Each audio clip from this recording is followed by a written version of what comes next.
Good morning, I'm Sarah Sapsanamma. Let's begin with the headlines of the hour.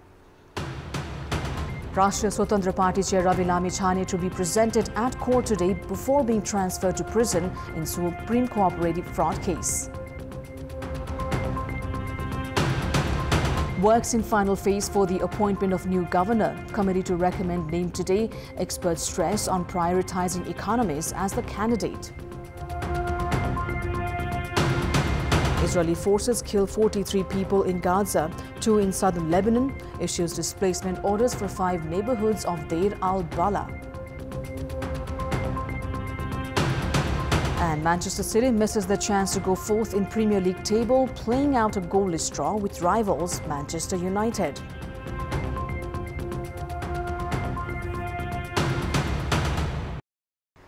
Rashtriya Swatantra Party Chair and former Managing Director of Gorkha Media Network, Ravi Lamichhane, who was arrested on Friday night following an order from the High Court Tulsipur Butol bench in connection with Supreme Cooperative fraud case, is set to be presented before the court today. After the High Court issued an order to keep him in custody, Lamichhane was arrested in Kathmandu and brought to Bhairahawa on Saturday morning. He has been held at the District Police Office Rupandehi over the weekend. According to Superintendent of Police Ranjit Singh Rathore, Lamichhane will be taken to the court and only after being formally presented will he be transferred to prison as per legal procedures. The High Court had overturned an earlier decision by the District Court Rupandehi, which had allowed Lamichhane to be released on bail amount of 10 million rupees. The High Court instead ordered that he be sent to custody. On January 26th, the District Court of Rupandehi had demanded bail from Lamichhane, while another accused in the same case, Chabilal Joshi, was sent to prison for pre-trial detention on February 11th. Due to disparity in treatment between the two accused in a similar case, being granted bail and the other one being jailed, the Office of the Government Attorney had approached the High Court requesting Lamichhane also be held in custody.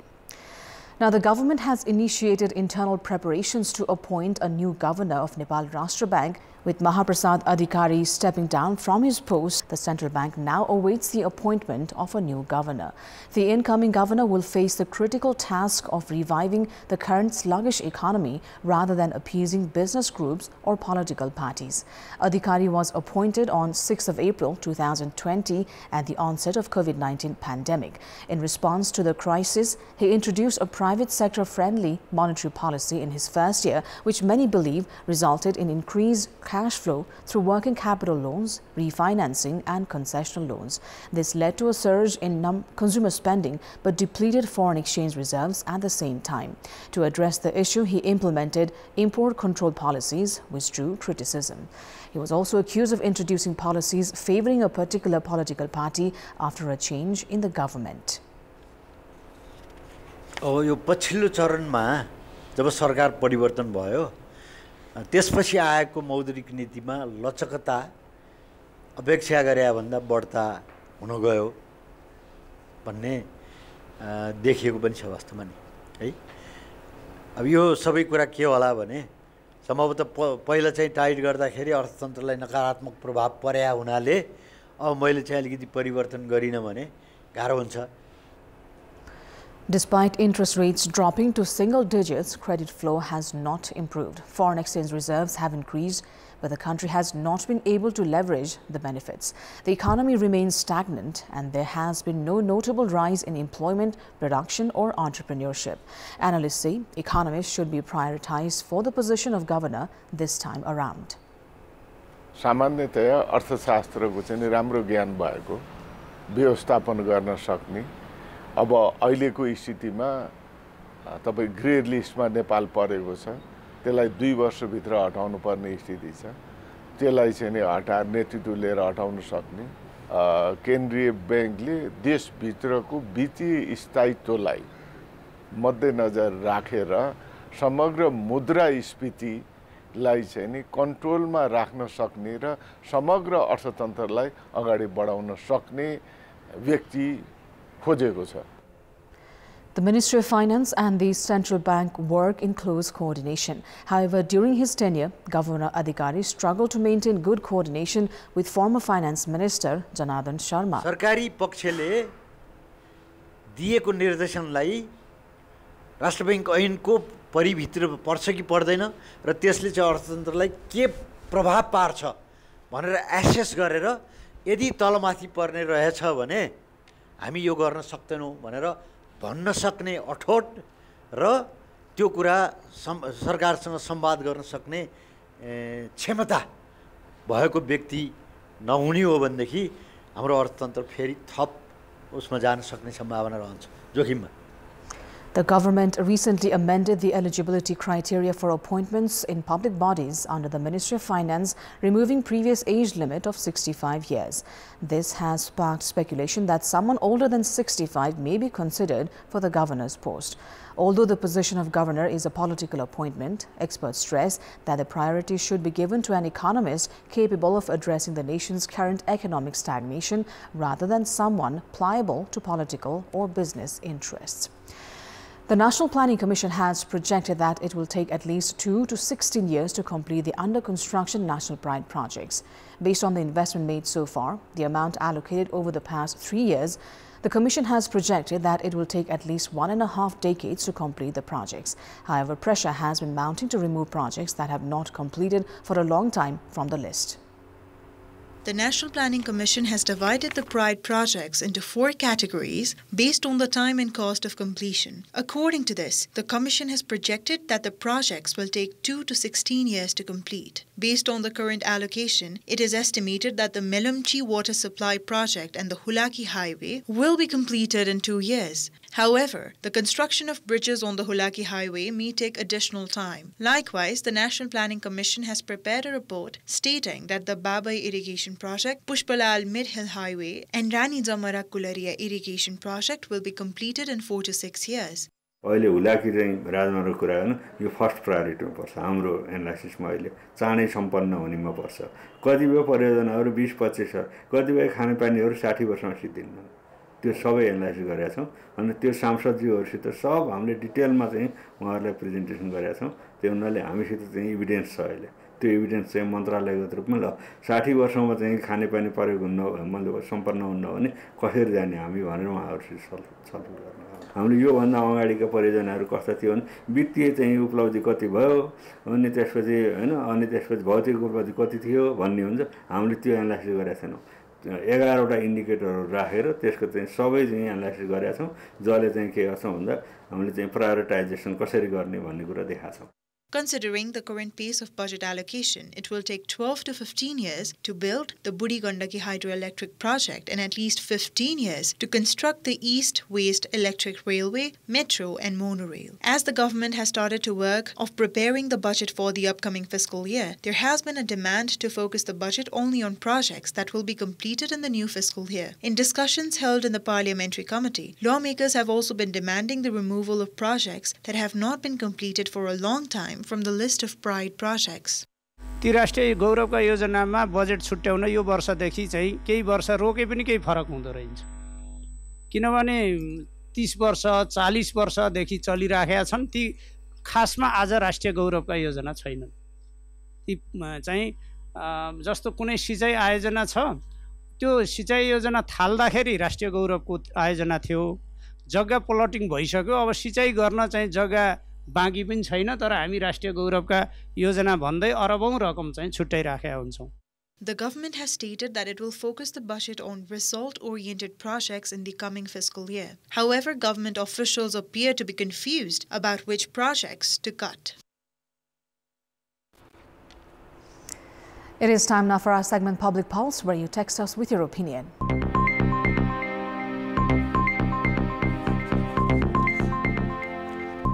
Here's today's question. What's your take on National Planning Commission's forecast that it would take 16 more years to complete construction of East-West Railway?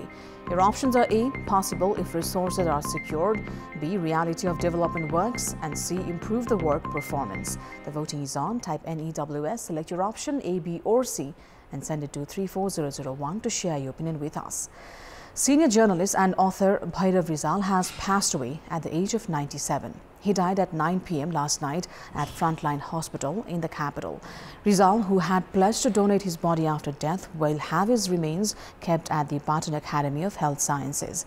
He had been undergoing treatment for heart and lung-related ailments. Born on the 29th of Shravan in 1985 Bikram Samvad in Tathali, Bhaktapur, Rizal was a respected figure in journalism and literature.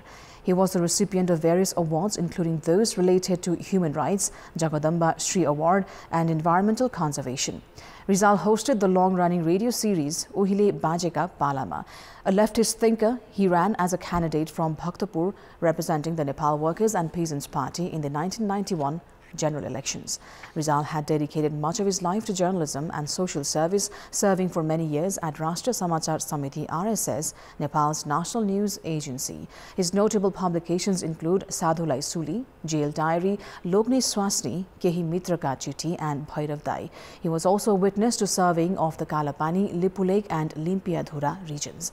He is survived by his wife, 2 sons and 2 daughters. Welcome back. CPN Now Centre has nominated former Vice President Nanda Bahadur Pun to the position of Vice Chairperson of the party. Pun was nominated through a hierarchy of positions, first as a Central Committee member, then as a Standing Committee member, and finally as Vice Chairperson. It is reported that the decision has been officially circulated to the party's lower-level committees. Pun had been assigned as the in-charge of the party's production bureau prior to this.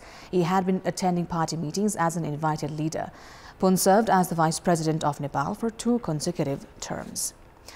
The Nepal Teachers Federation has announced an educational strike from today to further intensify the ongoing teachers' movement. The Federation has announced the strike to close all schools across the country and ensure the mandatory participation of teachers and staff in Kathmandu-centered street protests. Federation President Lakshmi Kishore Subedi has urged all teachers to participate in the movement. The Federation has also urged all teachers not to engage in any work such as answer sheet checking, result publication, training workshops, seminars or educational tours during this period. The Nepal Teachers Federation has been continuously protesting since 2nd of February to demand the enactment of the Education Act. Refusing to engage in formal dialogue with the government, the Federation has continued its protests in Kathmandu since Wednesday. Yesterday, the teachers also demonstrated by blowing whistles on the Maitighar-Baneshwar road section. The participation of teachers in Kathmandu-centered movement has affected schools' academic activities and the SEE answer sheet checking. The Ministry of Education has appealed and sent letters urging them to engage in talks, but the Federation has been refusing. The Ministry of Education has stated that SEE answer sheet checking will be delayed if the teachers' movement does not stop. The National Examination Board has scheduled the SEE results to be published in the first week of Nepali month of Asad. And in this context, in our Public Voice segment, we've asked in several provinces, what's your take on the Kathmandu-centered protest initiated by teachers of community schools? Let's take a look at what they had to say.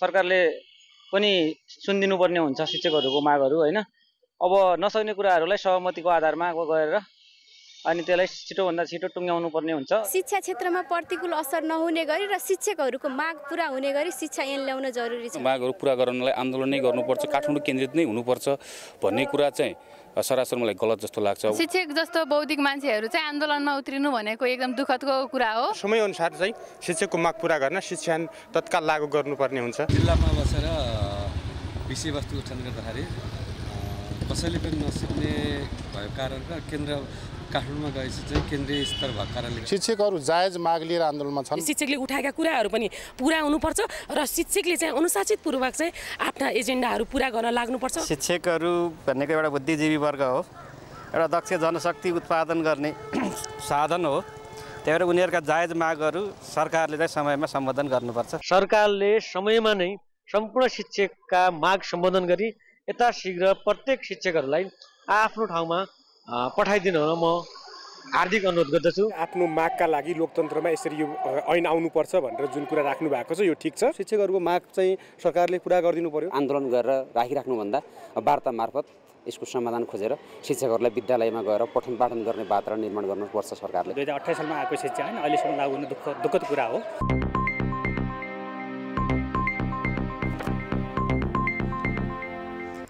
The Ministry of Forest and Environment is in the final stages of drafting Carbon Trade Management Regulations 2081. Officials say that once the regulations are in place, it will unlock the potential of carbon trading in Nepal.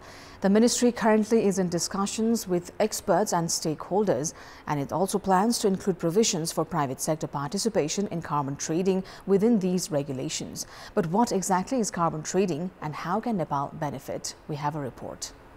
In 2024, global carbon emissions reached 374 billion metric tons, a 0.80% increase from the previous year. Studies indicate that Nepal contributes 0.27% to this global figure. This translates to approximately 15.49 million tons of carbon emissions. The Nepali government has adopted a policy to reduce the country's annually increasing carbon emissions. Nepal aims to further reduce its annual carbon emissions by 30 million tons by 2030 and achieve a negative emission of 50 million metric tons by 2050. This means Nepal plans to absorb more carbon than it emits. The plan allows industrialized nations with higher carbon emissions to purchase these carbon credits from Nepal, which Nepal can then claim internationally. The government is also preparing regulations to allow the private sector to purchase carbon from countries that have reduced their emissions. यसमा निजी क्षेत्रको संलग्नताको कुरा चाहिँ यसमा अभाव खड्किएको अवस्था थियो र निजी क्षेत्रहरूलाई पनि यसमा समावेश गरेर जाँदाखेरि अझै प्रभावकारी हुन्छ र उनीहरूको पनि बिजनेस हुने र हाम्रो पनि अन्तर्राष्ट्रिय जगतसँग व्यापार गर्दा सहजीकरण हुने जस्तो महसुस भएर यसलाई कसरी चाहिँ आबद्ध गरेर जान सकिन्छ त भन्दाखेरि हामीलाई अहिले भइरहेको कानुनी संरचनामा नयाँ तर्जुमा गरेर जाने आवश्यक महसुस भएपछि हामीले अहिले कार्बन व्यापार र व्यवस्थापन सम्बन्धी नियमावली तर्जुमा गर्ने चरणमा चाहिँ हामी अगाडि बढिरहेका छौं। एउटा संस्थाले मात्रै त्यो पनि इनर्जी सेक्टरमा मात्रै हामीले 8 लाख टन बराबरको चाहिँ हामीले कारोबार गर्न सक्छौं भने चाहिँ हामीसँग विभिन्न अरु क्षेत्रहरु पनि छन्। हामीसँग म्यानुफ्याक्चरिङ क्षेत्र छ, हामीसँग वेस्ट छ, एग्रिकल्चर छ। भनिसकेपछि यो विभिन्न क्षेत्रहरूलाई चाहिँ तपाईले सेगमेन्ट गर्नुभयो भने हाम्रो पोटेन्शियल एकदम ह्युज छ। अनि हामी आफै पनि कार्बन उत्सर्जन गरेर एटमोस्फियरमा हाल्ने भन्दा हामी चाहिँ एउटा कार्बन सिङ्कको रूपमा एउटा देशको रूपमा रहेको छौं। त्यसकारणले गर्दा हाम्रो जुन अमाउन्ट अफ पोटेन्शियल छ त्यो पोटेन्शियल चाहिँ जति हामीले रिपोर्टिङ गर्दै जान्छौं त्यति नै ल्याउन सक्छौं। Carbon emissions in Nepal originate from sources like forest fires, industries, vehicles, and both biodegradable and non-biodegradable waste. To mitigate these emissions, the government and the private sector are implementing programs focused on sustainable forest management, energy development, electric vehicle subsidies, renewable energy, and afforestation. Nepal has also been involved in the RED Plus program since 2008, which focuses on conserving and sustainably managing forests to enhance carbon storage and reduce emissions. Currently, there are over a dozen programs and several pilot projects underway, including initiatives to reduce carbon emissions and increase carbon storage in the forest areas of 13 districts from Bagmati to Western Tarai. जुन Paris सम्झौताले परिकल्पना गरेर भिजनिङ गरेका article 6 अन्तर्गत 6.2, 6.4 र 6.8 को मेकानिजमलाई हाम्रो नियमावलीमा सम्बोधन गर्नुपर्ने थियो। खास गरी नेपालमा सृजित भएको कार्बन क्रेडिटलाई विदेशी संघ संस्था उद्योगहरूलाई चाहिँ बिक्री गर्न पाउने वातावरण, त्यसमा हामीले करेस्पोन्डिङ एडजस्टमेन्ट गर्नुपर्ने विषय, हाम्रो एनडीसी मा समावेश गर्नुपर्ने विषय र हाम्रो चाहिँ सकारात्मक सूचीमा कुन-कुनमा काम गर्न सकिन्छ भन्ने समावेश गर्ने विषय, कस्ता उद्योगहरू कस्ता क्षेत्रहरूलाई चाहिँ हामीले कार्बन व्यापारमा समावेश गर्न सकिन्छ भन्ने विषय चाहिँ हाम्रो कानुनी ग्याप थियो। त्यो सन्दर्भमा नेपाल सरकारले आफ्ना कार्यक्रमहरू मार्फत चाहिँ यसलाई अगाडि लैजाने निर्देशन बमोजिम अहिले कार्बन व्यापार नियमावली हामीको मस्यौदा गरेर अन्तिम चरणमा पुगेको छ। Carbon trading is a system where developed countries pay countries that reduce carbon emissions through forest conservation or other environmentally friendly practices in exchange of carbon credits. Carbon trading originated from the Kyoto Protocol established at the COP3 World Climate Conference in 1997. Furthermore, the Paris Agreement mandated that each country prepare a nationally determined contribution document, NDC, and commit to reducing carbon emissions. Nepal's long-term goal is to achieve net zero emissions and establish itself as a carbon-neutral nation between 2021 and 2045. Let's move on to international updates.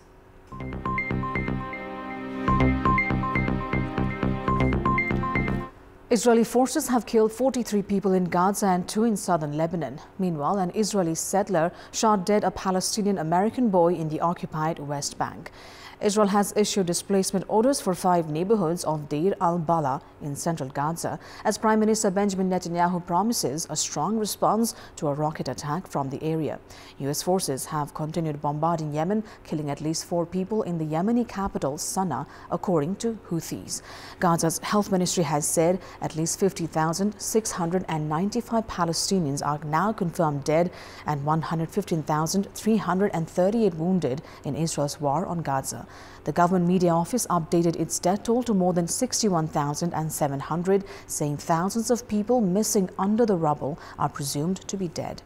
At least 1,139 people were killed in Israel during the Hamas-led October 7 attacks, and more than 200 were taken captive. Now, a second child has died from measles as an outbreak of the highly contagious virus continues to grow in western Texas.